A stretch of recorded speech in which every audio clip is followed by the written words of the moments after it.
여러분 안녕하세요. 성심요양보호사 교육원 원장 박경숙입니다.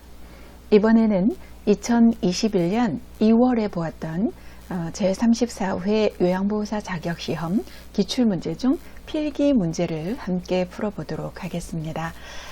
잘 아시겠지만 2020년부터는 필기와 실기 모두 90분 안에 시험을 보게 하지만 필기와 실기 각각 60점을 맞아야 합니다. 그래서 필기와 실기를 나누어서 풀어볼 것이고요. 필기 시험 문제를 먼저 풀어보도록 하겠습니다. 그리고 제 동영상을 보시는 선생님들께 한 가지 조언을 드릴까 합니다. 이 강의는 요양보호사 교육 과정을 모두 이수하시고 시험 대비로 듣는 강의입니다. 따라서 가급적이면 동영상 강의를 먼저 듣지 마시고 시험 문제지나 문제집 등으로 시험지를 먼저 풀어보시고 동영상 강의를 들으시기를 권합니다.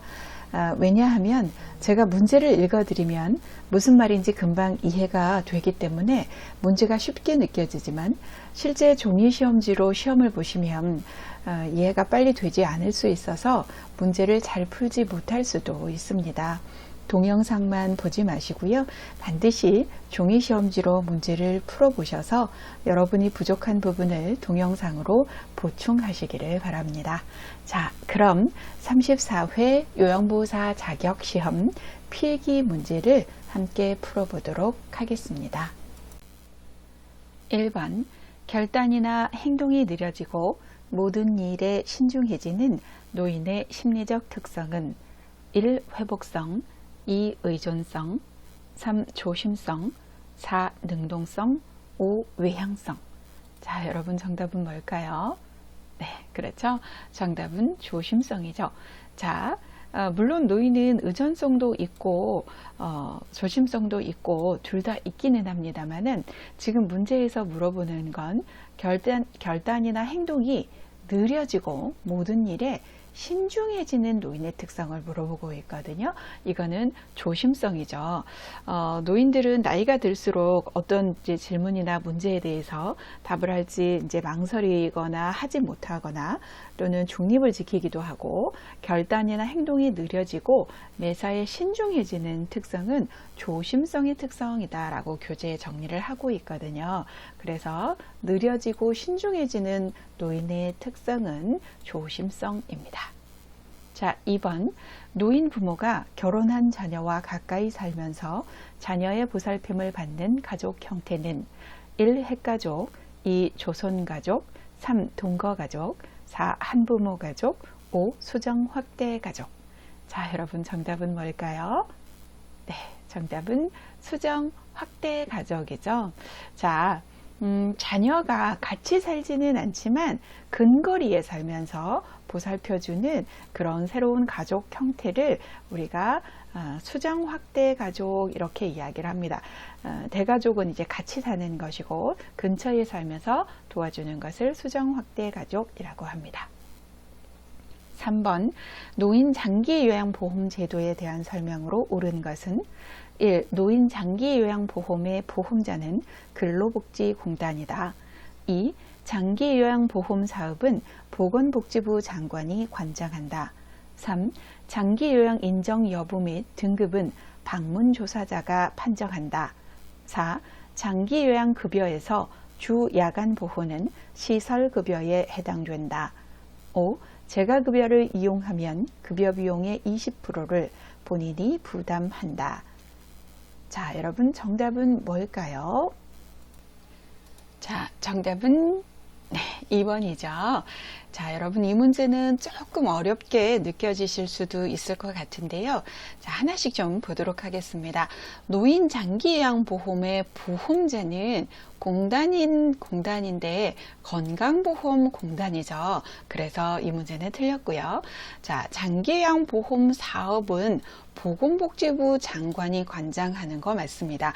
그래서 이 장기요양보험의 보험자는 건강보험공단이라서 이런 걸 관리하고 비용 청구하면 비용을 지급하기도 하고 뭐 잘못한 건 환수하기도 하고 하는 역할은 건강보험공단이 하지만 이 보험 제도 자체를 운영하고 하는 것은 보건복지부에서 하거든요. 자, 그래서 정답은 2번이 맞습니다.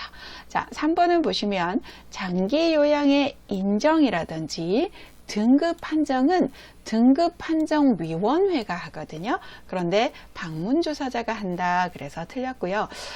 여러분 방문조사자는 집으로 방문을 한 다음에 52개 항목을 가지고 그거를 컴퓨터에다가 입력을 하면 그때는 1차 판정이라고 해서 최종 판정하는 것은 아니거든요. 그래서 등급을 판정해 주는 것은 방문조사자가 아니라 등급판정위원회입니다. 자, 4번 장기요양급여에서 주야간보호는 재가급여에 해당이 되지요. 자, 시설급여 두 가지는 노인요양시설과 노인요양공동생활가정, 우리가 공생이라고 부르는 그 두 가지이고요. 재가급여는 모두 6가지가 있지요. 그래서 방문요양, 방문목욕, 방문간호, 그리고 주야간보호, 그리고 단기보호, 그리고 기타 재가급여가 있는데 기타 재가급여는 복지연구라고 하죠. 그래서 이 6개는 재가급여에 해당이 됩니다. 자, 그런데 여러분 조금 헷갈리실 수도 있어요. 이 주야간보호는 시설 아니야? 우리가 어떤 시설을 가는 거 아니야? 이렇게 생각을 하실 수는 있으나 시설급여로 보는 것은 24시간 거기 들어가서 1년 내내 이제 긴 시간 동안 있는 것을 장기 입소하는 것을 시설급여라고 하고요. 집에 있으면서 이용하는 시설들은 다 재가급여라고 합니다. 그래서 주야간보호는 집에 있으면서 이용을 하는 시설이기 때문에 재가급여에 해당이 됩니다. 자, 5번. 재가급여를 이용하면 급여 비용의 20%를 본인이 부담한다 그랬는데 재가는 15%를 부담을 하고 20%는 시설을 이용할 때 20%를 부담하지요. 그래서 정답은 2번입니다. 자, 여러분이 이런 문제를 푸실 때는 뭐 2번을 잘 모르겠다 하더라도 여러분 보시면 다 이게 틀렸잖아요. 네, 그러면 맞는 건 이거 하나밖에 없겠죠. 그래서 이렇게 걸리시면 되겠습니다. 자, 4번. 다음의 내용이 포함된 서식 유형은 등급에 따른 이용 한도액과 본인 부담률, 급여의 종류와 횟수, 비용, 인정 유효기간, 1. 욕구사정 기록지, 2. 기능상태 기록지, 3. 장기요양 인정서, 4. 표준 장기요양 이용 계획서, 5. 장기요양 급여 제공 기록지입니다. 자, 조금 어려우실 수도 있어요. 이 문제도. 자, 그런데 여기에 보시면 이용 한도액. 뭐 예를 들자면 1등급은 얼마까지 이용할 수 있고 2등급, 3등급은 또 얼마까지 이용할 수 있고 거기에가 적혀 있고요. 그 다음에 거기에서 본인 부담금은 나 얼만큼 내면 되는지가 적혀 있고요. 그래서 15% 대상자, 뭐 6% 대상자, 9% 대상자 재가급여 같은 경우에 그렇게 적히기도 하고 뭐 방문요양인지 이게 뭐 아니면 주야간보호인지 그런 게 적히는 게 급여의 종류고요. 아래쪽으로 내려가면 이 급여의 종류를 뭐 주 5회 그래서 비용이 얼마이고 뭐 이런 거가 적혀 있는 거가 장기요양 인정계획서입니다. 근데 이거를 표준으로 삼아서 서비스를 제공하세요. 그래서 표준 장기요양 이용계획서입니다. 이거를 저희가 이제 말이 너무 기니까 표장 이렇게도 이야기를 하는데 옛날에는 이 표장의 인정 유효기간이 없었고 요거는 인정서에만 있었거든요. 장기여행 인정서에만. 그런데 최근에는 이 표장이 좀 굉장히 다양해지고 내용들이 이렇게 추가가 많이 돼서 인정 유효기간까지 들어가 있습니다. 그래서 여기서 장기여행 서비스를 제공할 때 필요한 거의 대부분의 거는 이 표장에가 다 담긴다 이렇게 보시면 될 것 같습니다. 그래서 표준 장기요양 이용 계획서라서 우리가 표장이라고 하는데 다음부터는 아마 이 문제가 안 나올 수도 있습니다. 왜냐하면 이 표장이 이름이 바뀌었거든요. 올해 3월부터 이게 표장이 표준 장기 요양 이용 계획서가 개인 장기 요양 이용 계획서 이렇게 이름이 바뀌었어요. 그래서 아마 이 문제는 아마 안 내지 않을까 싶기는 합니다. 그래서 이름이 나오더라도 이름이 바뀌어서 나오거나 네, 그렇게 되겠죠. 자, 5번 요양보호 업무의 목적은 1. 평생교육 프로그램 개발 2. 대상자의 신체기능 증진 3. 가족 중심의 서비스 제공 4. 대상자의 시설 입소 유도 5. 일자리 정보 제공 및 알선. 자, 여러분 정답은 뭘까요? 그죠. 정답은 2번입니다. 우리가 이제 요양보호 서비스를 제공해 주잖아요. 그 요양보호 서비스를 할 때 목적이 뭐냐라고 물어보는 건데, 당연히 우리가 요양보호 서비스를 해주는 것은 대상자의 신체 기능을 더 좋게 해주려고 그러는 거죠. 그래서 신체 기능 증진에 그 목적이 있죠. 우리가 무슨 프로그램을 뭐 개발한다거나 그런 거는 안 하는 거고, 우리는 항상 대상자 중심의 서비스를 제공하지 가족 중심의 서비스를 제공하지 않습니다. 그리고 뭐 시설 입소를 유도한다거나 무슨 또는 뭐 정보를 알선한다거나 뭐 이런 것들은 우리의 업무가 아닙니다. 6번 노인 장기요양보험 표준 서비스 중 개인활동 지원 서비스 내용에 해당하는 것은 1. 머리 감기기 2. 외출 시 동행 3. 옷 갈아입히기 4. 식사 준비 및 정리 5. 청소 및 주변 정돈. 자, 여러분 정답은 뭘까요? 그쵸? 정답은 2번입니다. 자, 이 장기요양보험 표준 서비스가 교재표로 정리가 되어 있는데, 거기에 이제 여러 가지 서비스들이 많이 정리가 되어 있지만, 요양보호사들이 제일 많이 제공하는 거는 위에 있는 4가지이지요.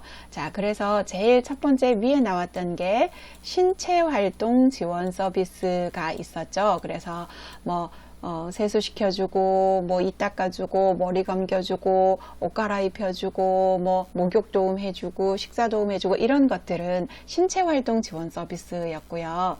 이제 두 번째, 일상생활 지원 서비스가 있었죠. 일상생활 지원 서비스는 쉽게 말하면 밥하고 빨래하고 청소하는 거죠. 그래서 교재에 있는 내용으로 보자면 취사, 청소 및 주변 정돈, 세탁 이런 것들이 일상생활 지원 서비스고, 세 번째가 개인활동 지원 서비스죠. 자, 그리고 네 번째가 정서 지원 서비스가 있었죠. 자, 이 정서 지원 서비스는 말 그대로 이제 말로 하는 거다라고 하시면 됩니다. 우리가 정서 지원을 뭘로 하겠어요? 말로 하겠죠. 그래서 말로 하는 게 정서 지원 서비스, 이렇게 보시면 되는데, 신체활동 지원 서비스는 제가 좀 전에 말씀드렸고요. 개인활동 지원 서비스는 2가지가 있어요. 외출 시 동행과 일상 업무 대행, 이렇게 이제 2가지가 있는데, 일상 업무 대행은 말 그대로 심부름이다, 이렇게 보시면 됩니다. 그래서 뭐 약을 대신 뭐 타온다든지, 관공서 업무를 뭐 대신 봐준다든지, 뭐 이런 것 2가지는 개인활동 지원 서비스거든요. 자, 이 개인활동 지원 서비스는 둘 다 바깥에 가서 하는 거예요. 자, 외출 시 동행도 보면 밖에 나갈 때 같이 가주는 거잖아요.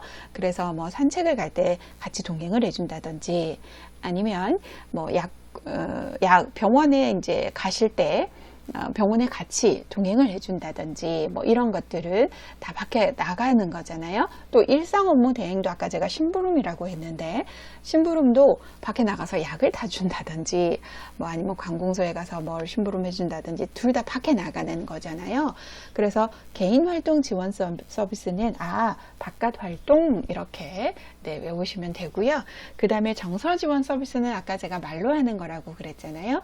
네, 그래서 말로 하는 거니까 뭐 말벗, 격려, 위로 이런 것들이 있고, 생활 상담도 말로 하는 거잖아요. 그 다음에 의사소통 도움, 이런 것도 의사소통 도움도 말로 하는 거니까 정서 지원 서비스는 말로 하는 것, 이렇게 네, 외우시면 편합니다.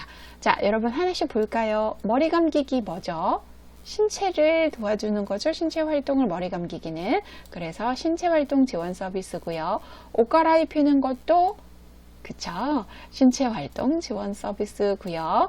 자, 식사 준비하고 정리하는 건 뭘까요, 여러분?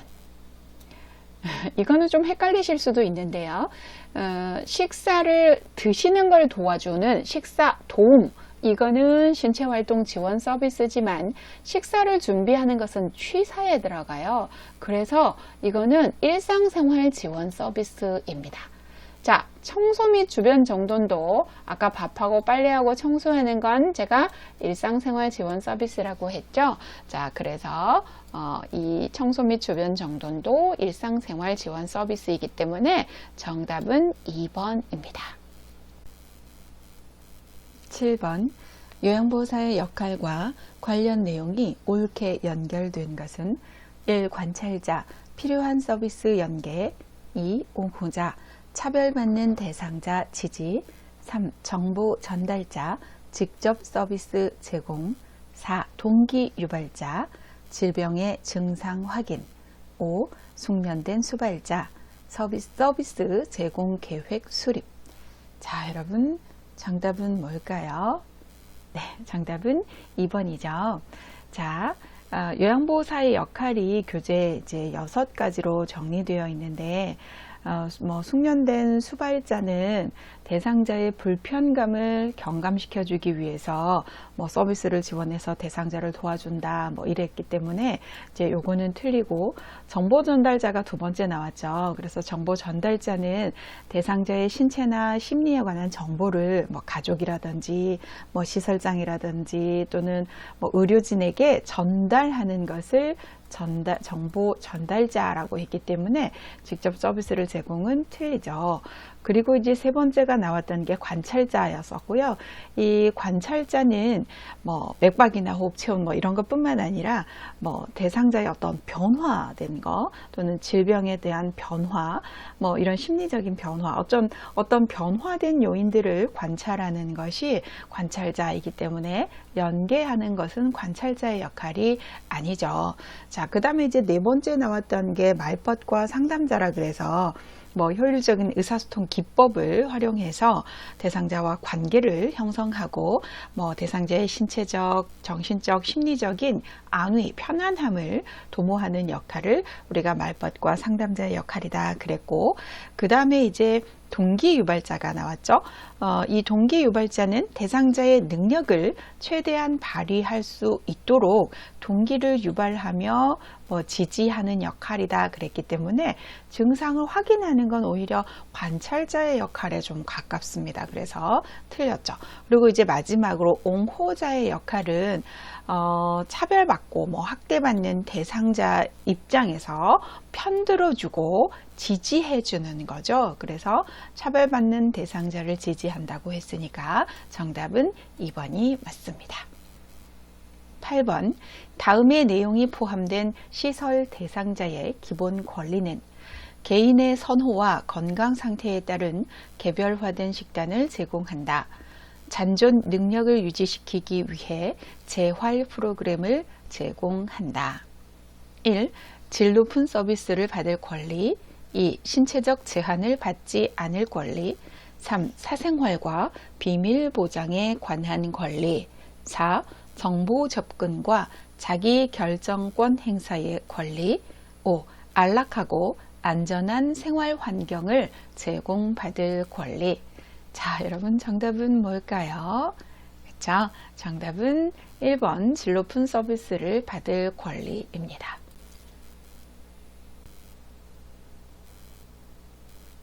9번, 다음 사례에 해당하는 노인학대 유형은 치매 대상자가 감기 증세로 몸져 누워 있었지만 보호자는 돈이 없다며 대상자를 병원에 데려가지 않고 며칠 동안 집을 비웠다. 1. 방임, 2. 유기, 3. 신체적 학대, 4. 정서적 학대, 5. 경제적 학대. 자, 여러분 정답은 뭘까요? 그렇죠. 정답은 1번 방임입니다.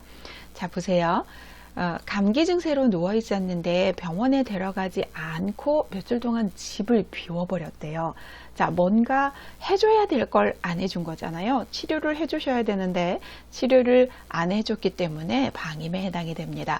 자, 방임이라는 것은 뭔가 해줘야 될 거를 안 해주는 것, 그것을 우리가 방임이다, 이렇게 보시면 됩니다. 자, 유기라는 것은 낯선 곳에 갖다 버린다든지 뭐 연락을 두절한다든지 이런 것들이 유기일 것이고요. 뭐 신체적 학대는 어떤 뭐 공간에 강제적으로 가둔다든지 뭐 어르신을 묶어 놓는다든지 또는 뭐 신체를 뭐 때린다든지 통제를 한다든지 뭐 이런 것들은 다 신체적 학대에 들어가고요. 정서적 학대는 이제 뭐 언어 정서적 학대라고도 하거든요. 그래서 뭐 어른한테 협박을 한다든지 위협을 한다든지 아니면은 뭐 아예 노인과 말을 안 하고 무시해 버린다든지 뭐 어르신의 감정을 상하게 한다든지 뭐 다른 사람 오는 거를 아예 뭐 친구들도 못 오게 막아 버린다든지 어르신의 감정을 상하는 것들은 다 정서적 학대이고요. 경제적 학대는 어르신의 재산을 갈취하는 것이라고 보시면 됩니다.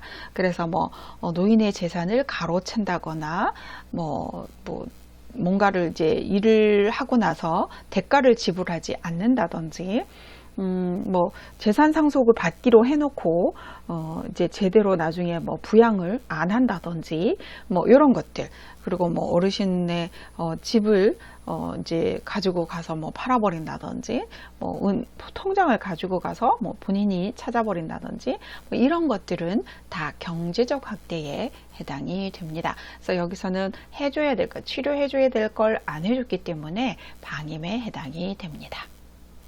자, 10번. 다음의 행위가 포함된 성희롱의 유형은 야한 농담하기, 성적 관계를 회유하기, 성적인 정보 유포하기.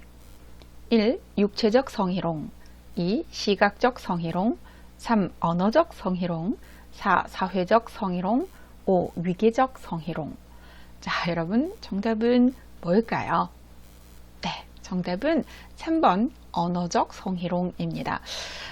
이 성희롱을 이제 구분하는 거가 교재에 이제 3가지로 정리가 되어 있는데, 언어적 행위는 말 그대로 뭐 말로 표현하는 겁니다. 보세요, 여러분, 농담하는 거, 야한 농담 말로 하겠죠. 성적 관계를 회유한대요. 하자고 말로 하는 거겠죠. 자, 성적인 정보를 유포한다. 뭐 그런 것들 다 말로 하는 거잖아요. 그래서 여러분 말로 하는 거기 때문에 언어적 성희롱입니다. 그래서 뭐 음란한 농담이다, 음탕하고 상스러운 얘기를 한다거나 뭐 외모에 대해서 성적인 비유나 평가를 한다거나 뭐 음란한 내용으로 전화 통화를 한다거나 뭐 이런 것들 다 이제 언어적 성희롱이라서 야한 농담하기, 요것만 기억하셔도 될 것 같아요. 야한 농담하기는 말이기 때문에 언어적 성희롱이야, 이렇게 보시면 되고요. 육체적 행위는 뭐 입맞춤이라든지 포옹이라든지 뭐 뒤에서 껴안는다든지 가슴이나 엉덩이 같은 걸 뭐 만진다든지 이런 것들이 실제로 뭔가 이제 이렇게 신체 접촉이 있게 되는 것을 육체적 성희롱이라고 하고요. 시각적 성희롱은 뭐 음란한 사진을 보여준다든지 아니면 뭐 근무하고 계시는데 그런 뭐 약간 포르노 같은 영화를 보신다든지 뭐 이런 거 뭔가 보여주는 것들이 시각적 성희롱에 해당이 됩니다. 자, 교재에는 이렇게만 나와 있으니까 이 정도만 구분하셔도 될 것 같고요. 시험에는 언어적 성희롱이 가장 많이 출제가 되더라고요. 그래서 이 야한 농담하기, 말로 하는 것은 언어적 성희롱이야, 이렇게 기억을 하시면 될 것 같습니다. 11번. 대상자로부터 요양보호사가 성희롱을 당했을 때 장기요양기관장의 대처 방법은 1. 대상자를 다른 요양기관에 의뢰한다.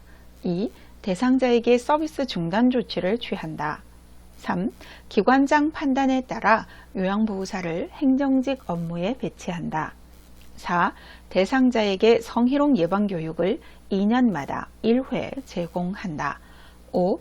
요양보호사에게 심리치료가 필요하다고 판단되면 기관장이 직접 실시한다. 자, 정답은 뭘까요?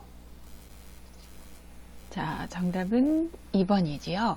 자, 요양보호사가 대상자로부터 성희롱을 당했다잖아요. 이제 그럴 때 기관장이 어떻게 대처를 해야 되는지 이제 물어보고 있는 문제인데요. 일단은 여기서 보면 대상자를 다른 요양기관에 의뢰하는 것은 이제 보내버리는 건데요. 일단은 보내버리는 것부터 하는 것이 아니라 다른 조치부터 해야 되거든요. 그 다른 조치는 조금 이따 밑에서 말씀드릴게요. 일단은 서비스를 중단하는 조치를 먼저 취해 주셔야 됩니다. 가장 먼저 해야 되는 것은 이 대상자를 다시 보면 요양보호사 선생님이 얼마나 떨리고 막 긴장되고 막 가슴이 두근거리고 그러겠어요. 그래서 그 대상자한테 서비스를 더 이상 하지 않도록 서비스 중단 조치를 취해 주는 게 제일 먼저 하셔야 될 일이고요. 뭐 요양보호사인데 행정일은 할 수가 없잖아요. 그래서 뭐 다른 할 수도 없는 업무에다가 배치하는 건 좋지 않은 거고요. 그 다음에 성희롱 예방 교육은 대상자들한테 매년 해야 됩니다. 네, 그래서 2년마다 한다라고 했던 것은 틀리는 거고, 심리치료를 기관장이 직접 하는 것은 안 되죠. 만약에 심리치료가 필요하다면 그런 기관에 이제 의뢰를 해서 연결시켜 주셔야지 직접 하는 것은 좋지 않고요. 그 다음에 그 성희롱 지침, 처리 지침, 이런 거를 문서화해 가지고 이제 누구나 직원들이 열람할 수 있도록 기관 내에 잘 두셔야 되고, 그 다음에 만약에 성희롱을 이렇게 이제 하게 된다면 가해자가 추후에 이렇게 받을 수 있는 불이익 이런 것 또는 어떻게 할 것이다 라고 명확히 대상자와 가족에게 설명하는 게 필요하고, 그리고 이런 사정들을 가족도 알고 있어야 되거든요. 그래서 가족한테도 이렇게 말을 하고 이런 부분들은 시정을 하셔야 다른 분들이라도 서비스를 들어갈 수 있다, 이렇게 이제 얘기를 해 주셔야 되고, 이 시정 요구를 했는데도 계속적으로 이렇게 이제 성희롱을 한다 그러면 녹취를 하거나 일지를 이제 작성해 둔다, 이렇게 이제 나와 있는데, 이 대상자를 다른 요양기관에 의뢰한다라는 것은 어쨌든 이제 우리가 대상자의 의견은 권리를 무시하는 이제 그런 것들이 또 될 수가 있기 때문에 또 다른 문제를 낳을 수가 있어서 이제 다른 요양기관에 의뢰한다는 맞지 않습니다. 그래서 정답은 2번입니다. 12번 요양보호사의 직업윤리 원칙으로 옳은 것은 1. 대상자에게 업무의 어려움을 하소연한다.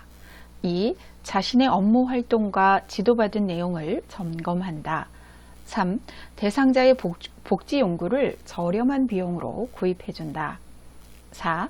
대상자의 낙상사고 발생 시 요양보호사가 스스로 처리한다. 5. 서비스 제공 방법이 확실치 않을 경우 동료 요양보호사에게 도움을 청한다. 자, 정답은 뭘까요, 여러분?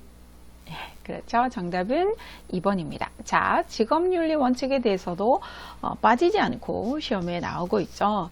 자, 대상자한테다가 업무의 어려움을 하소연하면은 안 되겠죠. 만약에 업무에 어려움이 있다면 시설장에게 얘기를, 애로사항 같은 걸 이야기를 하셔서 도움을 청하셔야지 대상자한테 그렇게 하시면 안 되고요.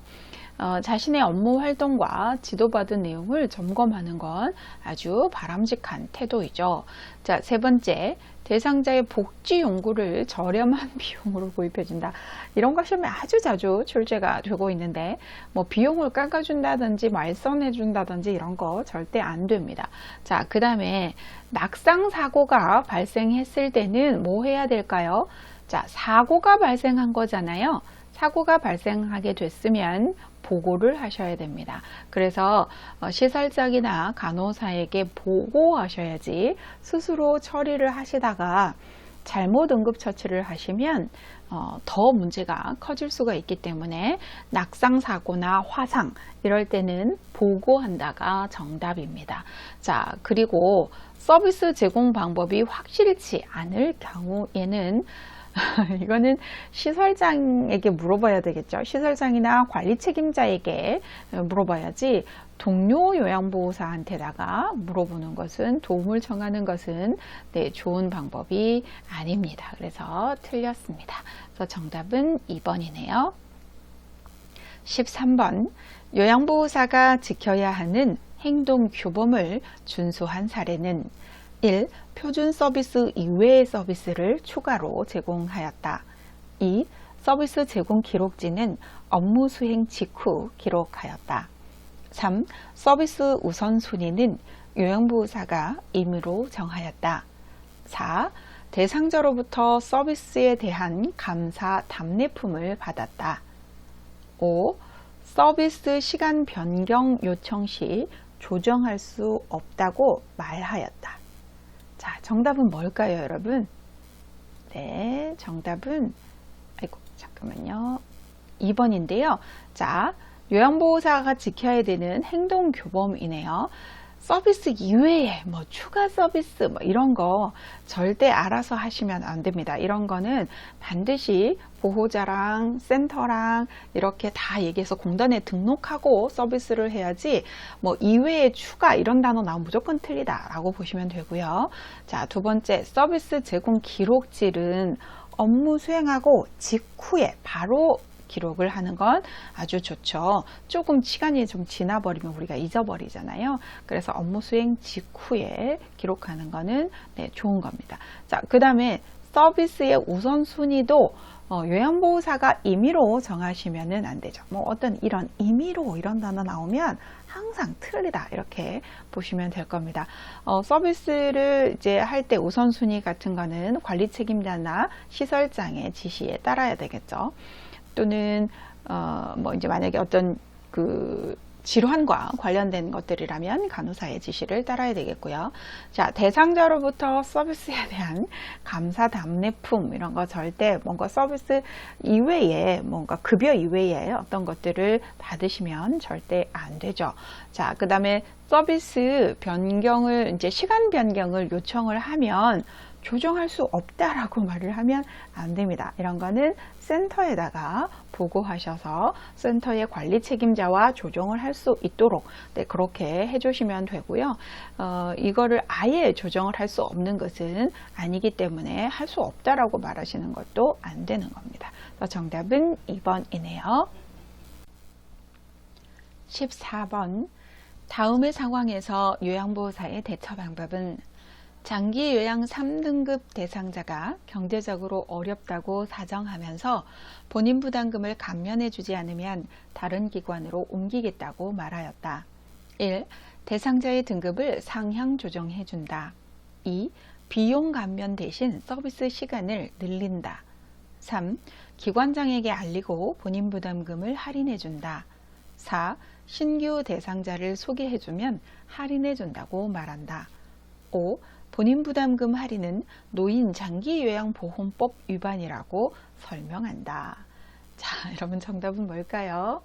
네, 정답은 5번이죠. 이 문제도 아주 자주 출제가 되었던 그런 문제인데요.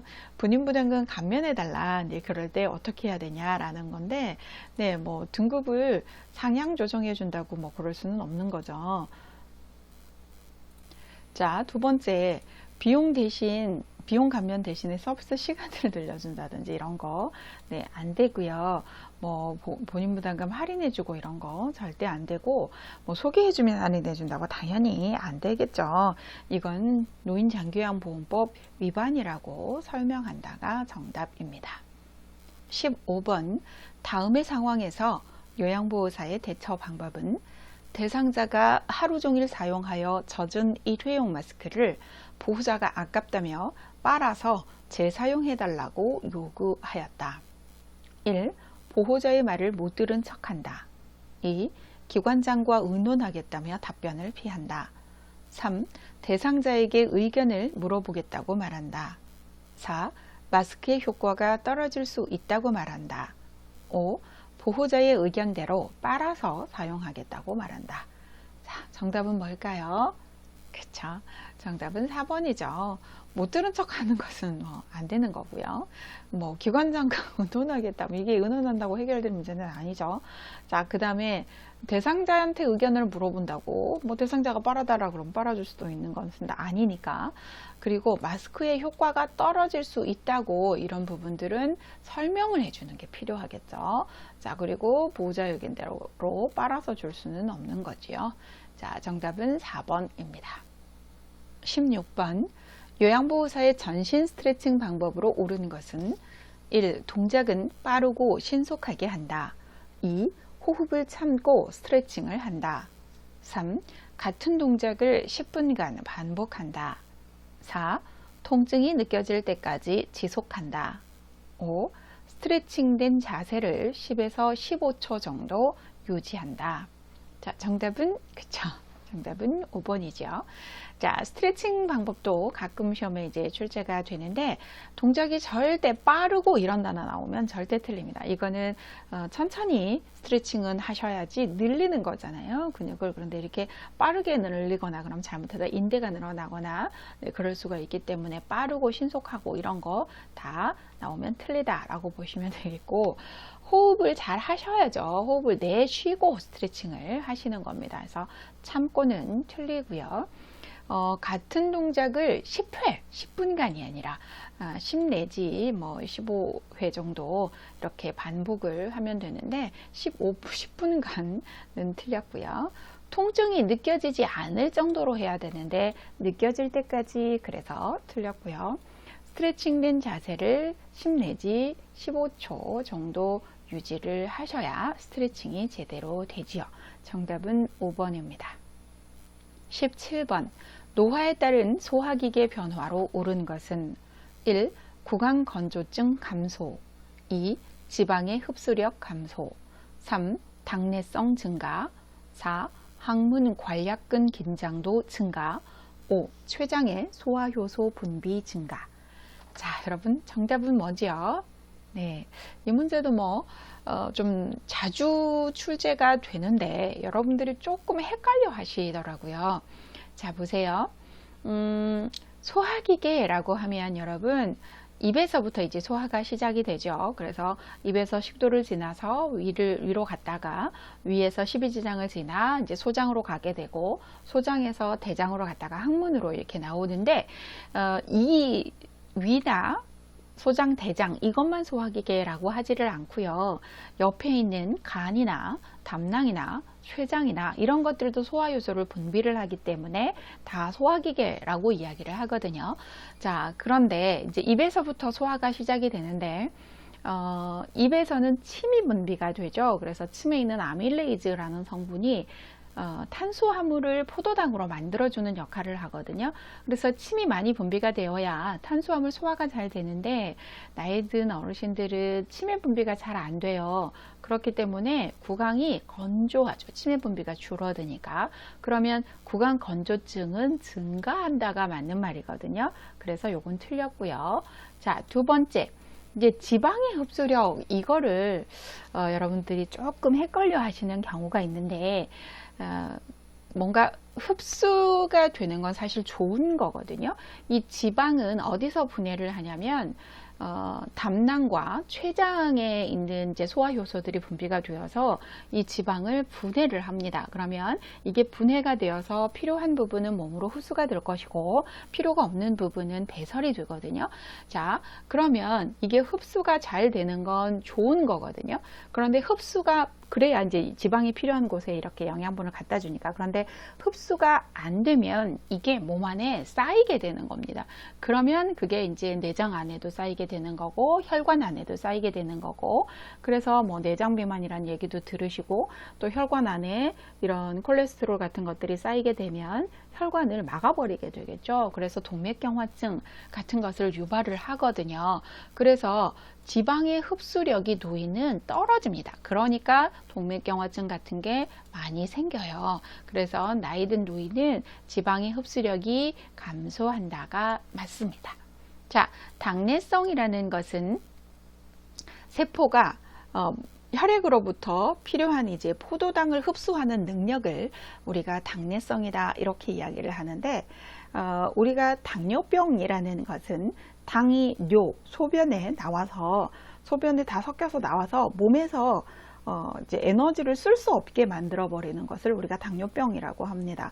그러면 이 당내성이 감소하게 되거든요. 당내성이라는 것은 세포가 혈액으로부터 포도당을 흡수하는 능력이라고 그랬으니까 이 당내성이 증가되면 좋은 거거든요. 그런데 노인이 그럴 리가 있나요?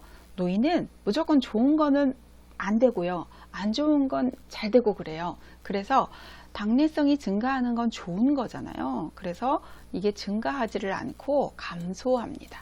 그래서 당내성은 감소인데 증가 이래서 틀린 거고, 항문 관략근, 항문의 관략근이 힘이 없어지죠.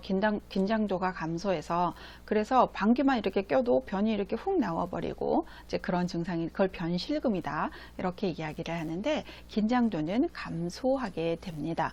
자, 그리고 췌장에서의 소화분비 효소가 당연히 증가할까요? 감소하겠죠. 노인은 좋은 건 다 안 좋다, 안 좋은 걸로, 좋은 거는 감소하고 안 좋은 건 증가하고 뭐 이런 거라고 보시면 되기 때문에 소화 효소가 노인이 증가될 리가 없죠. 감소하게 되겠죠. 그래서 정답은 2번입니다. 18번, 천식 대상자의 호흡곤란을 예방하는 방법으로 옳은 것은 1. 바닥에 카펫을 깔아준다. 2. 차고 건조한 공기로 환기한다. 3. 뜨거운 물로 침구류를 세탁한다. 4. 매년 폐렴구균 예방접종을 한다. 5. 운동 시작 전에는 기관지 확장제 사용을 금한다. 자, 정답은 뭘까요? 네, 정답은 3번이죠. 이것도 시험에 아주 단골로 출제가 되는 건데요. 자, 천식 대상자라고 했죠. 자, 천식은 알러지 질환이거든요. 그래서 어떤 뭐 먼지라든지 뭐 꽃가루, 뭐 강아지 털, 뭐 이런 것들로부터 이제 그 자극이 되면 기도에 이제 부종이 생기면서 이제 기침을 발작적으로 하게 되는 그런 것을 우리가 천식이다 이렇게 이야기를 하는데, 호흡곤란을 예방하는 방법을 물어보고 있잖아요. 이 카페트 털 날리죠. 그러면 자극이 될 수 있기 때문에 좋지 않아요. 자, 그리고 차고 건조한 공기, 이 찬 공기 자체가 기도를 자극하게 되면 이 기도에 이제 그 경련이 일어날 수 있고요. 그로 인해서 기도가 막혀서 호흡을 못 하거나 그럴 수가 있기 때문에 차고 건조한 공기 좋지 않습니다. 자, 그 다음에 뜨거운 물로 침구류를 세탁하는 건 왜 그럴까요? 그렇죠? 진드기 때문이거든요. 진드기는 열에 굉장히 약해요. 그래서 뜨거운 물로 빨면 죽거든요. 그러니까 뭐 뜨거운 물로 뭐 세탁을 하거나 또는 삶거나 또는 뭐 다리미로 다림질을 하거나 하는 이유가 이 진드기를 없애기 위함인데, 이 진드기도 천식의 원인이 되거든요. 그래서 뜨거운 물로 침구류를 세탁하는 건 좋은 예방 방법입니다. 자, 그리고 폐렴구균을 매년 예방접종하는 게 아니죠, 여러분. 매년 예방접종하는 것은 인플루엔자, 감기, 독감 예방접종인 것이고, 폐렴구균은 한 번 맞으면 더 이상 안 맞으셔도 됩니다. 그래서 65세 이상은 그냥 폐렴구균 한 번만 예방접종을 하면 되지 매년 맞는 게 아닙니다. 자, 그리고 운동 시작 전에는 기관지 확장제를 좀 사용을 할 수도 있습니다. 그래서 발작을 예방하거나 그럴 수가 있기 때문에 사용을 금하는 것은 맞지 않죠. 그래서 정답은 3번입니다. 19번, 결핵 대상자와 접촉한 후 요양보호사의 대처로 옳은 것은 1. 100일의 예방접종을 한다. 2. 멸균 소독 가운을 착용한다. 3. 예방적 항생제를 복용한다. 4. 기침을 할 때는 손으로 가리고 한다. 5. 감염 여부를 확인하기 위해 검사를 한다. 자, 여러분 정답은 뭘까요? 네, 정답은 5번이죠. 자, 결핵이라는 것은 법정 전염병이죠. 제2급 법정 전염병이라서 이거는 이제 전염이 굉장히 강하기 때문에 조심하셔야 되는데, 요양보호사가 어떻게 이 대상자와 접촉한 후에 대처하는 것이 옳으냐 이렇게 물어보고 있는데, 결핵과 백일해는 아주 다른 질환입니다. 결핵이라는 것은 결핵균이 이제 폐로 침범을 해가지고 보통 우리가 폐결핵이 많은데 이제 기침을 하거나 이럴 때 막 피를 토하거나 이런 것들이잖아요. 그래서 이제 그 폐에다가 막 구멍을 뚫고 이렇게 만드는 건데 백일해라는 것은 이렇게 100일 동안 하는 기침을 백일해라고 하거든요. 그래서 아예 다른 이런 질환인데 결핵 대상자랑 접촉을 했는데 100일에 예방접종을 하는 것은 안 맞죠.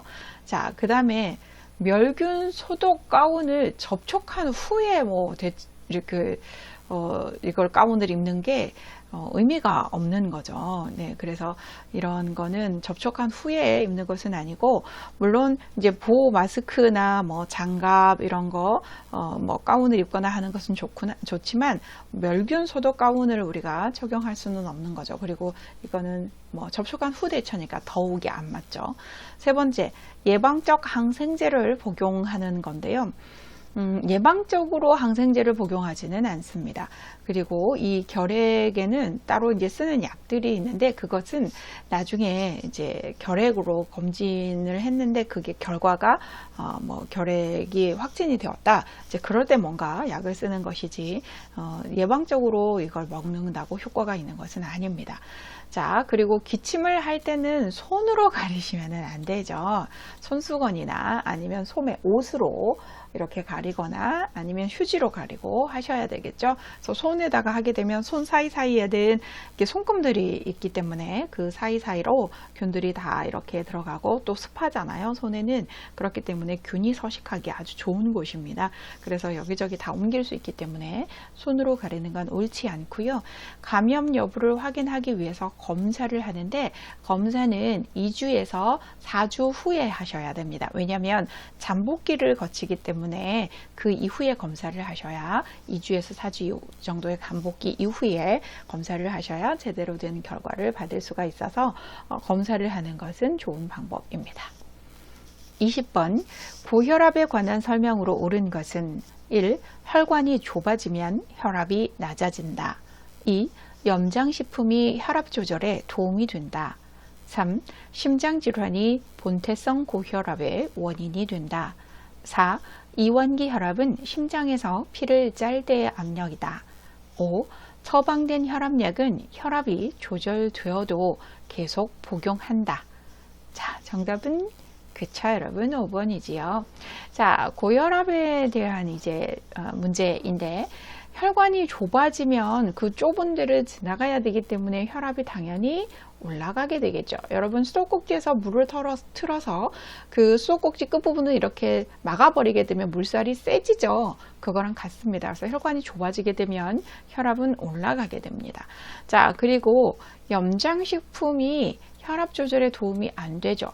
이 짠 음식은 염장식품이라는 건 절인 음식인 건데 이 절인 음식은 짜잖아요. 그러면은 이 짠 음식, 이제 소금에다가 절인 음식을 염장식품이라고 하는데 짠 음식 같은 것은 몸에서 삼투압 현상이 일어나게 만듭니다. 그래가지고 혈압이 올라가게 만드는데 삼투압 현상이라는 건 농도가 낮은 쪽의 물을 농도가 이제 높은 쪽으로 이렇게 옮겨 놓기 때문에 우리 몸 안에서도 이 삼투압 현상이 일어나서 혈압이 올라가게 되거든요. 그래서 도움이 안 되고요. 심장 질환은 본태성 고혈압의 원인이 된다. 자, 이 본태성 고혈압은, 자, 여러분, 혈압은 두 가지가 있었잖아요. 본태성 고혈압과 2차성 또는 속발성 고혈압이라고도 하는데, 2차성 고혈압이 있어요. 2차성 고혈압은 심장이라든지 신장이라든지 다른 질병의 원인이 되어서 2차적으로 생기는 고혈압이기 때문에 우리가 2차성 고혈압이라고 이야기를 하는데 본태성 고혈압은 짠 음식이라든지 비만이라든지 아니면 운동 부족이라든지 이런 여러 가지 그러니까 다른 질환이 원인이 되어서 생기는 고혈압이 아닌 모든 고혈압은 다 본태성 고혈압이라고 하잖아요. 그렇기 때문에 이것은 틀리는 거죠. 자, 이완기 혈압은 심장에서 피를 짤 때 압력이다 그랬는데, 혈압은 이제 두 가지가 있죠. 수축기 혈압과 이완기 혈압이 있는데, 수축기 혈압은 말 그대로 심장이 수축하면서 생기는 혈압인 거고, 짜줬으면 혈액을 다시 받아들여야 되잖아요. 그래서 그 벌려가지고 혈압을 받아들이는 압력, 그걸 이완기 압력 혈압 이렇게 이야기를 하거든요. 그런데 여기서는 이완기는 받아들이는 건데 짤대의 압력이다 라고 했기 때문에 틀리는 거죠. 짤대의 압력은 수축기 혈압입니다.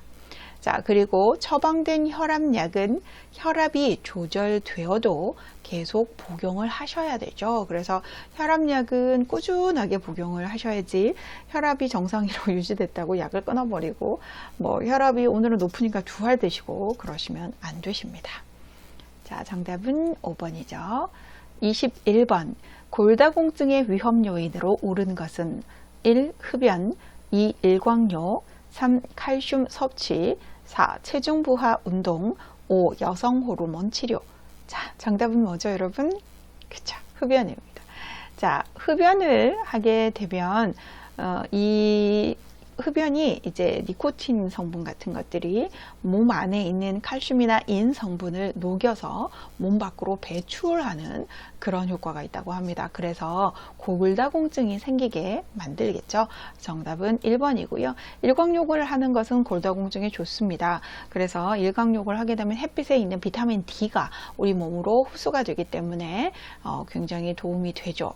이 비타민 D는 칼슘을 흡수하는데 도움을 주는 거잖아요. 도움을 주는 영양소이기 때문에 일광욕은 좋은 거죠. 햇빛을 쐬는 건. 그리고 당연히 칼슘이 부족하기 때문에 골다공증이 오는 거라서 칼슘을 섭취하는 것은 좋은 거고요. 그 다음에 체중 부하 운동. 몸에다가 체중을 실어서 이렇게 운동을 하는 겁니다. 그래서 이렇게 뛰더라도 좀 쿵쿵거리면서 뛴다든지 쿵쿵거리면서 걷는다든지 이렇게 체중을 실어서 운동을 하게 되면 골단극이라고 그래서 뼈의 끝부분을 자극을 해주기 때문에 뼈가 튼튼해지거든요. 네, 그래서 이거는 체중 부하 운동은 골다공증에 좋은 운동이고요. 이 여성 호르몬, 에스트로겐이라는 이 호르몬이 특히 이제 그러는데, 여성 호르몬 중에서 이 에스트로겐이 이제 우리 몸에는 조골세포와 파골세포 같은 게 있어요. 뼈는 우리가 태어났을 때 그 뼈를 가지고 평생을 살아가는 게 아니라 몸 안에 뼈세포를 낡은 것들은 이 파골세포가 이렇게 다니면서 갉아먹어 버리거든요. 그래서 구멍을 내고 다녀요. 그러면 조골세포라는 애가 그거를 채워줘요. 새로운 뼈세포를 만들어내는 역할을 하는데, 이 파골세포가 너무 활동을 왕성하게 하면 골다공증이 심해지는데, 이 파골세포한테 야야야 너무 그렇게 날뛰면 안 돼 하고 얘를 워워워 이렇게 안정시켜주고 조절을 해주는 애들이 누구냐면 에스트로겐이거든요. 근데 이 에스트로겐이 부족하면 그 애들을 조절을 해주는 애들이 없어져 버려요. 그래서 이제 갱년기 이후에, 폐경기 이후에 여성들은 여성 호르몬이 좀 줄어들기 때문에 이 파골세포를 조절해주는 여성 호르몬이 없어서 골다공증이 많이 생기는 거거든요. 그러다 보니까 여성 호르몬 치료는 골다공증에 좋은 거죠. 그래서 정답은 1번입니다. 22번. 천골 부위의 욕창을 예방하기 위해 도넛 모양의 베개 사용을 제한하는 이유는 1. 체위 변경이 어려우므로, 2. 배설물 처리가 어려우므로, 3. 피부의 건조함이 증가하므로, 4. 옷을 갈아입기가 어려우므로, 5. 천골 부위의 혈액순환이 저하되므로. 자, 여러분 정답은 뭘까요? 그쵸, 정답은 5번이죠. 교재에도 이렇게 나와 있죠. 자, 천골, 엉덩이 뼈 가운데 역삼각형으로 되어 있는 그 뼈가 이제 이렇게 엉덩이 뼈 가운데 이렇게 있고, 이렇게 골반뼈가 있잖아요. 이렇게. 근데 이걸 이제 아기 때는 이렇게 5개로 나누어져 있어요. 그래서 천추라고 하고, 이게 자라면서 하나로 붙어버리기 때문에 어른은 이 뼈를 천골 이렇게 이야기를 하는데, 이제 엉덩이 가운데 있다 보니까 아무래도 이 부분이 제일 욕창이 많이 생기잖아요. 그래서 이 욕창을 예방하기 위해서 도넛 모양의 베개를 사용하면 사용을 삼간다. 교재에 이렇게 나왔잖아요. 근데 왜 그러냐? 천골 부위가 오히려 이 여기 눌리잖아요. 도넛 모양의 베개를 사용하면 도넛 모양의 베개는 이렇게 가운데는 구멍이 나 있고 가장자리가 이렇게 생긴 이제 이런 거를 도넛 모양의 베개라고 하는데 문제는 여기는 뚫리는데 이 부분이 다 눌리게 되잖아요. 그러면 여기가 눌려가지고 이 청골 부위가 혈액 공급이 안 돼 버리는 거예요. 이쪽으로. 그래서 이런 거를 막기 때문에 청골 부위 혈액순환이 저하되니까 삼가라 이렇게 나오죠. 23번 안압 상승으로 시신경이 손상되어 시력이 저하되는 질환은 1. 백내장 2. 결막염 3. 녹내장 4. 망막 박리 5. 황반 변성. 자, 여러분 정답은 뭘까요? 그죠? 정답은 녹내장이죠. 자, 안압의 상승으로 인해서 시신경 손상 이 단어 나오면 뭐 녹내장 찾으셔야 되죠. 자, 우리 눈에는 잘 아시겠지만 방수라는 액체가 생성도 되고 배출도 되는데 이게 배출되는 통로가 왜 그런지 이유는 알 수 없으나 막혀버리는 거예요. 그럼 생성은 되는데 이게 배출이 안 되니까 점점 방수가 많아지게 되면 안압이 올라가게 되겠죠. 그러면 이제 뇌에서 눈까지 이렇게 시신경이 와 있는데 그게 자꾸 짓누르는 거예요. 그러면 신경이 눌리다 보니까 나중에 끊어져 버릴 수가 있겠죠. 그래서 생기는 것이 녹내장이다. 이렇게 보시면 되고요. 백내장은 눈 안에는 안쪽에 수정처럼 맑은 렌즈가 있어요. 그래서 그걸 수정체라고 이야기를 하는데 이 수정체가 이제 뭐 80년 70년, 80년 썼어요. 오래 썼으니까 아무래도 좀 이렇게 뿌얘지겠잖아요.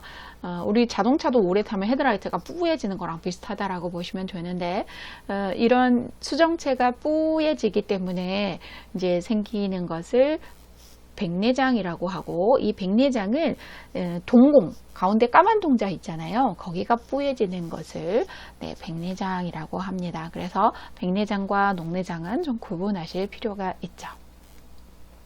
24번 당뇨병을 관리하는 방법으로 옳은 것은 1. 고콜레스테롤 식이를 섭취한다. 2. 인슐린 주사약을 구강으로 복용한다. 3. 감염이 있는 경우 저혈당에 대비한다. 4. 운동은 식후 30분에서 1시간경에 시작한다. 5. 활동량이 증가할 경우 고혈당에 대비한다. 자, 여러분 정답은 뭘까요? 그쵸. 정답은 4번인데요. 자, 하나씩 좀 볼게요. 당뇨병이 있는데 고콜레스테롤 식이를 섭취하면 안 되죠. 콜레스테롤이 높다는 얘기는 지방 성분이 높은 이제 식이를 섭취한다라는 것인데요. 보통 단백질이나 탄수화물 같은 경우는 1g당 4칼로리를 내게 되는데 이 지방 같은 경우는 9칼로리를 내거든요. 그러면 더 많은 칼로리를 낸다는 얘기는 당을 더 올릴 수 있다라는 얘기인 거잖아요. 그렇기 때문에 이거는 좋지를 않습니다. 자, 두 번째, 인슐린 주사약을 구강으로 복용한다. 인슐린은 이 위장관으로 들어가게 되면은 이게 파괴가 돼버리거든요. 그래서 반드시 주사라 그랬잖아요. 그래서 주사로 혈관 내로 이렇게 주사해야 되고 구강으로 복용하는 것은 인슐린이 아니라 혈당 강화제입니다. 세 번째, 감염이 있는 경우에 저혈당에 대비한다. 뭐 아예 틀리다라고 볼 수는 없겠으나 어쨌든 이 감염이 있는 거랑 당뇨병이랑은 직접적인 관련은 없습니다. 뭐 아예 틀리다고 볼 수는 없으나 아무튼 운동은 식후 30분에서 1시간경에 시작한다 라고 되어 있는데 교재에도 이거 나와 있죠. 이 당뇨병 환자는 반드시 식사 후에 당이 혈관 안에 있을 때 빠져나가 버리기 전에 운동을 하셔야 그걸 에너지로 쓰거든요. 그렇기 때문에 반드시 식후에 운동을 하셔야 하고 식후 30분에서 1시간경에 이제 당이 제일 많이 올라가는데 그때 운동을 하셔야 하지 배가 고플 때 운동을 하시면 저혈당 쇼크에 빠지거든요. 그래서 정답은 4번이고요. 활동량이 증가할 경우 저혈당이 생기는 거죠.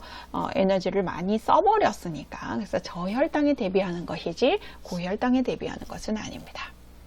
25번 선망에 대한 설명으로 옳은 것은 1. 만성질환이다.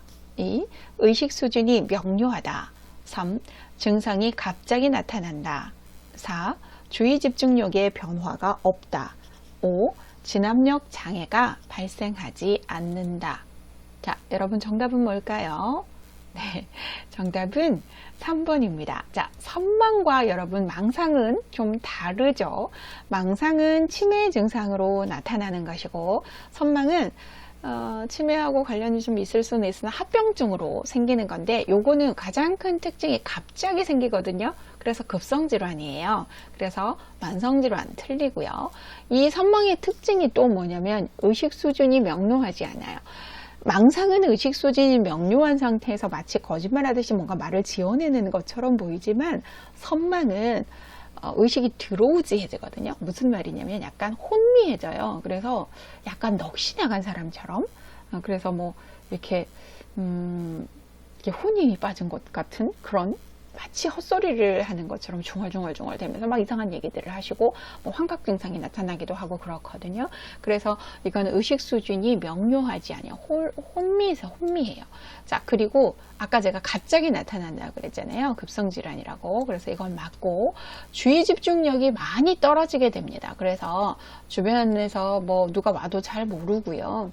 그리고 뭐 이렇게 변화도 당연히 잘 모르고 뭐에 집중하지 못하고, 네, 그런 증상들이 생기거든요. 아까 의식이 혼돈스럽다고 했기 때문에 주의 집중력이 저하됩니다. 이것도 큰 특징 중에 하나이고요. 당연히 진압력 장애가 발생하겠죠. 뭐 주의 집중력도 떨어지고 의식이 혼미해지는데 뭐 여기가 어딘지, 오늘이 며칠인지, 지금이 며칠인지 뭐 이런 걸 어떻게 알겠어요. 그렇죠? 네, 그래서 진압력 장애가 발생합니다. 26번. 대상자의 영양관리 방법으로 옳은 것은 1. 음식이 뜨거울 때 간을 맞춘다. 2. 과일류는 하루 1회 이상 간식으로 섭취한다. 3. 철분 흡수를 돕기 위해 비타민 D를 섭취한다. 4. 동물성 단백질 위주로 하루 3끼 식사를 한다. 5. 음식을 한꺼번에 많이 만들어 놓고 계속 섭취한다. 자, 여러분 정답은 뭘까요? 네, 정답은 2번이지요. 영양관리 방법이네요. 뜨거울 때 여러분 간을 맞추면 짜게 되죠. 그래서 식혀서 간을 맞추셔야 되고요. 과일류는 하루 한 번 이상 따로 섭취를 하시는 게 좋겠죠. 자, 그 다음에 철분의 흡수를 돕는 건 비타민 C죠, 여러분. 비타민 D는 칼슘의 흡수를 돕죠. 여러분들이 뭐 이런 거 나오면 반가워가지고 그냥 이거 비타민 D 어서 많이 봤어 이러고 맞다고 찍으시면 안 돼요. 자, 비타민 C이고요. 자, 그 다음에 동물성 단백질 위주로 하루 3끼. 단백질은 식물성 단백질이 좋은 거죠. 그래서 뭐 가급적이면 뭐 고기류보다는 콩류, 뭐 두부류, 뭐 이런 식물성 단백질 위주로 섭취를 하시는 게 좋습니다. 그 다음에 음식을 한꺼번에 많이 만들어 놓으면 맛이 없어지죠. 네, 그리고 상하기도 쉽고, 그래서 한 번에 조금씩, 많이가 아니라 조금씩 만들어서 드시는 게 좋습니다. 27번. 수분 섭취를 제한하는 질환으로 옳은 것은 1. 폐렴, 2. 신부전, 3. 방광염, 4. 요실금, 5. 기관지염. 자, 여러분 정답은 뭘까요? 네, 정답은 신부전입니다. 자, 수분 섭취를 제한하는 질환들은 주로 부종에 오는 질환들을 수분 섭취를 제한하거든요. 자, 폐렴, 어떤 염증성 질환들은 열이 나잖아요. 그렇기 때문에 이때는 수분이 많이 필요합니다. 그래서 물을 많이 마셔주셔야 하는 거고요. 그 다음에 이제 신부전은 여러분들도 배우셔서 아시겠지만 심장의 수축력이 저하되어서 몸에서 필요한 혈액을 제대로 내보내지 못하는 걸 신부전이라고 하거든요. 그러니까 심장의 수축력이 왜 저하가 되냐면 제일 큰 게 이제 부정맥. 부정맥은 정확하게 맥박이 뛰어줘야 되는데 이 맥박이 막 이렇게 빨리 뛰다 늦게 뛰다 같이 맘대로 돼버리니까 이게 수축이 당연히 힘이 떨어질 수밖에 없는 거고, 이제 두 번째 뭐 고혈압이나 이런 것도 원인이 되는데, 혈압이 높으면 이게 물살이 너무 세다라고 보시면 됩니다. 그러면 심장이 너무 이렇게 세게 눌러버리면 안 그래도 혈압이 높은데 더 세게 눌러버리면 혈압이 더 올라가겠죠. 그래서 혈압이 높을 때는 심장이 수축력을 줄여버리거든요. 그래서 이런 이제 심부전 같은 것들이 생기게 되는데 이런 그 심부전은 이제 수축력을 줄여버리다 보니까 이렇게 혈액 공급이 원활하게 온몸에 잘 안 되게 되고, 그러다 보니까 이게 교환도 잘 안 되고 이제 혈압 공급, 이렇게 순환 자체가 잘 안 돼 버립니다. 그러면서 수분의 정체가 일어나서 우리가 이제 부종이 생기게 되기 때문에 수분 섭취를 제한하셔야 하는 거거든요. 방광염일 때 여러분, 제가 염증일 때는 물 많이 마셔줘야 된다 그랬죠. 특히 방광염일 때는 물을 많이 마셔주셔야 합니다. 자, 요실금일 때도 마찬가지입니다. 요실금일 때 수분 섭취를 줄여버리는 경우가 많은데, 그렇게 되면 소변이 농축이 되면서 요도를 더 자극해서 요실금은 더 심해지게 됩니다. 그래서 요실금일 때는 물을 자주 마셔주는 것 자체가 소변을 자주 보게 하고 소변을 희석시켜 주기 때문에, 그게 이제 소변을 이렇게 관략근을, 요도 관략근을 풀었다, 힘을 줬다, 이제 이렇게 하는 게 운동이 되기도 하고 소변을 희석시켜 주기도 하기 때문에 요실금은 물을 많이 마시는 게 좋습니다. 자, 기관지염, 제가 염증일 때는 물 많이 마셔야 된다 그랬죠. 네, 그래서 정답은 2번입니다. 죄송해요.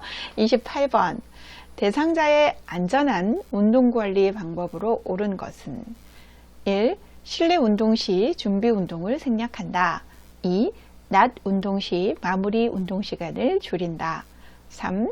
추운 날씨에는 야외에서 운동의 강도를 높인다. 4. 현재 복용 중인 약물을 확인한 후 운동하게 한다.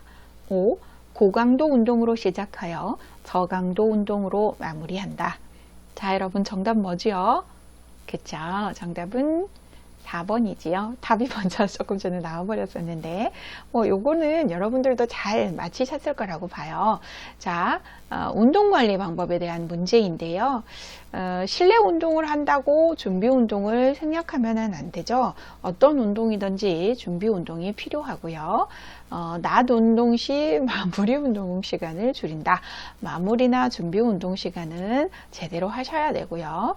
추운 날씨에는 실내 운동을 해야 되지요. 야외에서 운동을 하다 보면 혈압을 더 올릴 수가 있거나 또는 위험할 수 있어서 안 좋죠. 그래서 추운 날씨에는 실내 운동이 좋고요. 강도를 높이는 건 노인들한테 좋지 않습니다. 자, 현재 복용 중인 약물을 확인한 후 운동하게 하는 거 당연히 그렇게 하셔야 되겠죠. 자, 그 다음 저강도 운동에서 시작해서 고강도 운동으로 해야 되는데 이제 이게 거꾸로 갔죠. 자, 그런데 노인은 아예 고강도 운동은 좋은 건 아닙니다. 자, 29번. 노화로 인한 수면의 특성은 1. 쉽게 잠이 든다. 2. 수면량이 늘어난다. 3. 낮잠을 자지 않는다. 4. 수면 중에 자주 깬다. 5. 수면의 질이 향상된다. 자, 여러분 정답은 뭘까요? 네, 정답은 4번이죠. 여러분들도 나이가 들수록 잠이 드는 게 좀 쉽지 않죠. 그래서 어르신들은 잠드는 거를 되게 좀 어려워 하십니다. 그래서 노화가 진행이 되면서 불면증에 시달리시는 분들이 되게 많거든요. 그래서 잠드는 게 힘들다라는 불평을 많이 하십니다. 자, 수면량이 늘어나시나요? 나이가 들수록 잠이 잘 안 옵니다.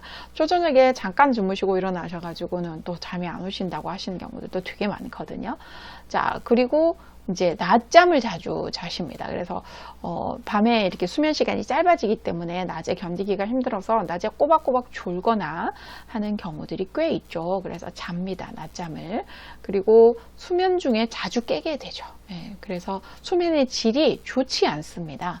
그래서 수면의 질이 향상된다, 좋다라는 얘기는 푹 잔다는 얘기인데, 노인들은 주무시다가 자주 깨기 때문에 수면의 질이 저하됩니다. 30번. 대상자가 두통이 있을 때마다 비처방약을 구입하여 복용할 때 대처 방법은 1. 장용 코팅제는 쪼개서 복용하게 한다. 2. 한 번에 많은 양을 구입해 두도록 한다. 3. 약 복용을 자제하고 통증을 최대한 참게 한다. 4. 비처방약도 복용하기 전에 의사와 상담하게 한다. 5. 증상이 비슷한 다른 대상자의 약을 복용하게 한다. 자, 정답은 뭘까요, 여러분? 네, 그렇죠. 정답은 4번입니다.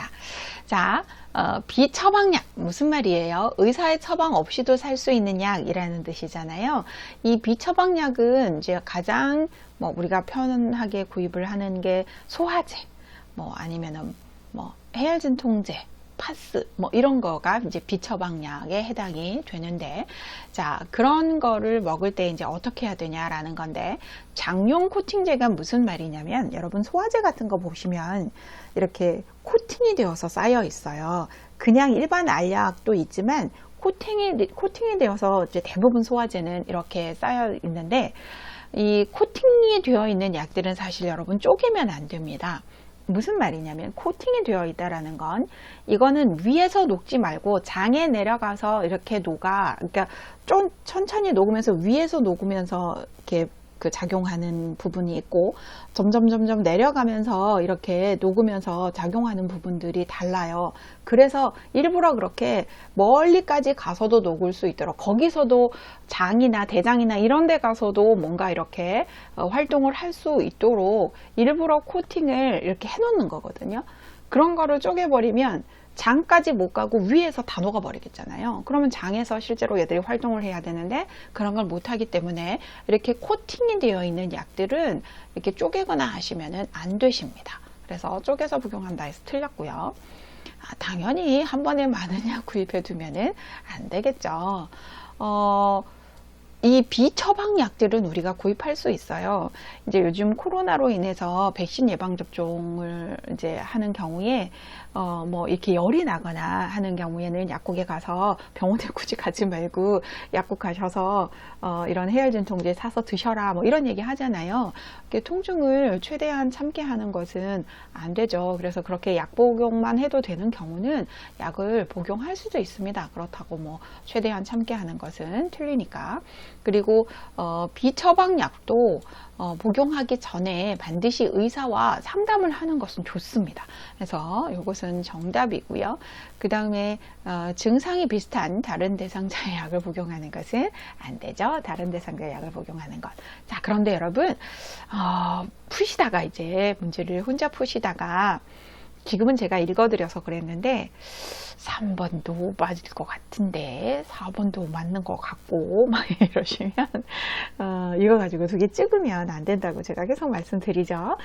찍지 마시고 요럴 때는요 더 답인 것 같은 거 찾으시는 거예요. 참게 하는 거 좋은 거 아니잖아요. 그렇죠? 의사와 상담하게 하는 거 이런 거 좋은 거잖아요.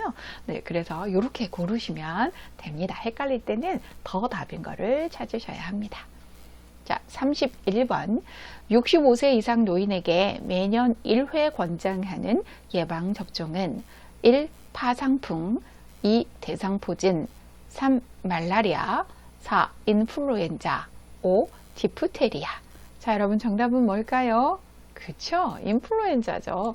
여러분 독감 예방접종 매년 하잖아요. 네, 이거는 틀리시는 분 없을 거라고 봐요. 자, 32번 요양보호사의 업무보고 방법으로 옳은 것은 1. 보고는 가능한 한 한꺼번에 한다. 2. 보고 내용은 중복되지 않게 한다. 3. 상황이 급할 때는 서면 보고를 한다. 4. 주관적인 경험을 바탕으로 보고한다. 5. 자료 보존이 필요할 때는 구두 보고를 한다. 자, 여러분 정답은 뭘까요? 그죠? 정답은 2번입니다. 자, 볼게요. 업무 보고 방법에 대한 문제네요.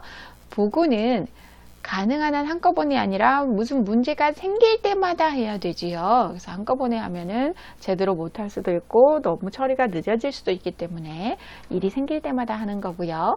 보고 내용은 당연히 중복되지 않게 하셔야 되겠죠. 간결하게. 그리고 상황이 급한데 글 쓰고 있을 수 없잖아요. 이럴 때는 구두보고, 말로 하는 거를 구두보고라고 하거든요. 그래서 구두보고를 하는 거고, 주관적인 경험 말하면 안 되죠. 객관적인 사실을 보고를 하셔야지 자기 주관적인 경험을 바탕으로 보고하시면 안 됩니다. 자기 얘기하고 있다고 안 들어버리잖아요. 그 다음에 자료 보존이 필요할 때는 보존을 해야 되기 때문에 말은 없어져 버리는 거죠. 서면 보고를 하셔야 합니다. 자, 33번. 장기 요양기관에서 사례 회의를 하는 목적으로 옳은 것은 1. 기관의 신규 사업 홍보, 2. 요양보호사의 근무 평가, 3. 서비스 질의 지속적인 관리, 4. 업무와 관련된 의무교육 실시, 5. 기관 중심의 서비스 계획 수립. 자, 여러분 정답은 뭘까요? 조금 어려우실 수도 있는데요. 자, 정답은 3번이에요. 자, 여러분 교재에 사례회의와 그 다음에 간담회 이렇게 이제 두 가지가 나오잖아요. 간담회 또는 원래회의 이렇게 이제 교재 전에는 간담회였었는데 요즘은 이제 원래회의로 바뀌었죠, 그게. 자, 사례회의는 누구를 위한 회의이냐면 누구의 사례일까요?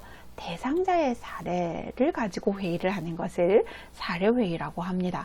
그래서 뭐 예를 들어서 대상자가 아까 이제 우리가 앞에서 봤던 뭐 신부전 대상자다. 그런데 이 대상자가 아까 물을 제한해야 된다 했잖아요. 그런데 자꾸 물을 마시려고 그런다. 또는 당뇨병 대상자이다. 그러면 단 거를 너무 많이 드리면 안 되겠잖아요. 근데 식사를 하시고 나셔서 자꾸 단 거를 또 막 이렇게 드시려고 한다. 뭐 이렇게 뭔가 어르신 서비스를 제공함에 있어서 하면 안 되는 또는 뭐 이런 문제가 생겼을 때 이제 그런 거를 어떻게 도와드리면 좋겠는지를 회의를 하는 것을 사례회의라고 합니다. 그러니까 이 사례회의는 대상자의 사례를 가지고 회의를 하는 것이기 때문에 서비스의 질을 높이기 위한 그런 회의다라고 보시면 됩니다. 자, 그리고 아까 우리가 봤던 이제 하나 더 있다고 했던 원래회 있잖아요. 이 원래회는 한 달에 한 번 하는 회의라고 그래서 원래회의 이렇게 이야기를 하고 옛날에는 이걸 간담회 이렇게 이야기를 했는데 이 원래회의는요 요양보호사에 그러니까 이제 서비스를 제공하는 분들의 어떤 애로사항 이런 것들을 얘기하거나 또는 기관에서 뭐 전달사항이 있거나 이런 것들을 알려주거나 대상자보다는 이런 직원들과 관련된 어떤 이야기를 하는 것 애로사항들을 얘기하는 것 이런 거는 원래 회의입니다. 그래서 이렇게 두 개를 구분하시면 됩니다. 34번 임종을 앞둔 대상자가 같은 동작을 반복하며 불안정한 상태를 보일 때 대처 방법은 1. 진정제를 투여한다. 2. 큰 소리로 대화한다. 3. 옆에 머물며 손을 잡아준다. 4. 이마에 찬 수건을 얹어준다. 5. 동작을 반복하지 못하도록 억제한다. 자, 여러분 정답은 뭘까요? 그렇죠. 정답은 3번입니다. 임종을 앞둔 대상자잖아요. 임종을 앞둔 대상자는 이제 5가지 이제 패턴을 보이잖아요. 키블로로스가 뭐 부종, 그 다음에 분노, 그 다음에 우울, 타협, 우울, 그 다음에 수용 이 단계를 거친다라고 했는데 이 모든 단계에서 우리가 해줄 수 있는 거는 뭐냐면 옆에 있어주는 거거든요. 네, 그리고 특히 지금 여기는 보면 불안정한 상태를 보인대요. 제일 좋은 건 옆에 있으면서 손을 좀 이렇게 따뜻하게 잡아주고 이러는 거 제일 좋죠. 자, 여러분 하나씩 볼게요. 진정제를 투여하는 건 여러분이 하실 일이 아니잖아요. 이런 거는 의사들이 처방하는 거기 때문에 뭐 의사나 간호사가 와서 이제 뭔가 주사를 놓거나 하는 거라서 우리가 할 일은 아니고 불안해하고 있는데 큰 소리 아유 안 되죠. 이럴 때는 우리가 목소리를 낮춰서 따뜻하고 부드럽게 이야기를 하는 것이 좋습니다. 그리고 옆에서 손을 이렇게 잡아주면서 있는 거 굉장히 좋고 찬 수건 놀라죠. 그래서 이런 거는 좋지 않습니다. 이때는 오히려 따뜻하게 해주는 게 더 안정시켜 주는 거고요. 그 다음에 동작을 반복하죠. 여러분 임종 대상자잖아요. 이제 곧 돌아가실 분인데 막 억제하고 이러는 거 좋지 않습니다. 그래서 옆에 있으면서 손을 잡아주는 게 제일 좋은 방법이죠. 자, 35번 임종한 대상자의 사후관리 방법으로 옳은 것은 1. 의치를 제거해 둔다. 2. 배기를 이용하여 다리를 올려준다. 3. 분비물이 배출되도록 옆으로 눕힌다. 4. 시트로 대상자의 얼굴에서 발끝까지 덮는다. 5. 눈이 감기지 않을 경우 꺼즈를 적셔 눈 위에 올린다. 자, 여러분 정답은 뭘까요? 그쵸. 정답은 5번입니다. 자, 사후 관리 방법입니다. 돌아가시고 난 이후에 자, 의치를 제거해 둔다. 이거는 여러분들이 이제 알아서 빼버리거나 하시면은 안 되십니다. 그래서 어떻게 할 것인지 물어보시면 되고요. 요즘은 대부분 돌아가실 때도 예쁘게 화장도 시켜주거든요. 또 의치 같은 것도 그대로 끼고 가시는 이렇게 그 화장하는 그런 경우들도 굉장히 많기 때문에 의치를 함부로 빼거나 그러시면 안 되고요. 베개를 이용해서 머리를 올려주셔야지 다리를 올려주시면 안 됩니다. 이렇게 이제 다리를 올려버리면 피가 얼굴 쪽으로 쏠리기 때문에 시커멓고 되게 무서워지거든요. 그래서 머리를 올려가지고 머리에 있는 혈액이 아래쪽으로 내려가서 얼굴이 무섭지 않게 되게 해주셔야 됩니다. 그래서 머리를 올려주셔야 되고요. 분비물이 배출되도록 옆으로 눕히는 게 아니라 고개를 옆으로 돌려주시면 됩니다. 그리고 이제 아래쪽에 이렇게 이런 기저귀 같은 거 요즘 왜 이렇게 포로 된 기저귀 있죠. 네모난 거. 그런 것들을 좀 이렇게 깔아주거나 기저귀를 해주거나 그리고 고개만 옆으로 돌려주시면 되고요. 그 다음에 시트로 대상자의 얼굴을 덮지 않습니다. 그래서 목 있는 데까지만 이렇게 덮어준다라는 거 계속 여러분 아마 강조했었을 거예요. 들으셨을 거예요. 수업 시간에. 그리고 눈이 이제 감기지 않고 돌아가시는 분들도 계시면 눈을 이렇게 쓸어 내려 주시면 눈이 감겨지는데 어떤 분들은 눈이 안 감겨지시는 분들도 있어요. 그러면 나중에 이게 그대로 놔두면 말라붙어 버리거든요. 그래서 꺼즈나 솜에다가 이제 물을 적셔 가지고 눈에다가 이렇게 덮여주면 이게 나중에 촉촉해지면서 덮여져요, 눈이. 그래서 눈에다가 이렇게 꺼즈나 솜을 적셔서 올려놓는 건 좋은 방법입니다. 그래서 정답은 5번입니다. 자, 이제 35번까지 필기 부분 문제를 다 풀어봤는데 어떠셨나요? 그렇게 어렵지는 않으셨을 거예요. 이 강의가 여러분들이 이제 제가 답만 알려드리지 않고 이제 다른 옆에 것까지 같이 이렇게 설명을 해드렸는데요. 그걸 보시고도 조금 들으시고 이해가 안 되셨다 하시면 제가 페이지를 다 적어서 올려놨기 때문에 그 부분들을 이제 같이 찾아보시면서 공부를 하시면 좋을 것 같습니다. 강의 들으시는 모든 분들 다 합격하시기를 기원합니다. 이 강의가 도움이 되셨다면 좋아요, 구독 부탁드립니다. 네, 수고 많으셨습니다.